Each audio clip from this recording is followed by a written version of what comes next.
এই গ্রামে রাতেও আলো জ্বলে, কিন্তু কোনো বিদ্যুৎ নেই। আর যে আলো আনে তাকে কেউ দেখতে পায় না। একটা দূর গ্রামের কথা, যেখানে একটাও বিদ্যুৎ কানেকশন ছিল না। রাত নামলেই পুরো গ্রাম ডুবে যেত অন্ধকারে। কিন্তু সেই অন্ধকারের ভেতরেই একটা বিশাল বড় প্যাঁচা রোজ উড়ে আসত। সে শুধু নিজের চোখ দিয়েই গ্রামের প্রতিটা মানুষকে দেখতে পেত, কিন্তু গ্রামের কেউ কখনো তাকে দেখতে পেত না। দুদিন পর এক রাতে প্যাঁচাটি আকাশের দিকে তাকিয়ে বলল, আয় আয় চাঁদ মামা, একটু আলো দে এই গ্রামে। প্যাঁচার কষ্টের কথা শুনে চাঁদ নিজেই দুঃখে কেঁদে ফেলল।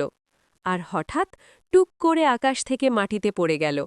সেই জায়গায় জন্ম নিল চাঁদের আলোয় ভরা এক বিশাল গাছ। পুরো গ্রাম হয়ে উঠল আলোকিত।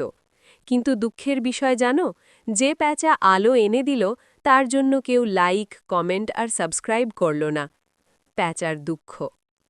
ভালো কাজ অনেক সময় আলো আনে, কিন্তু স্বীকৃতি আনে না।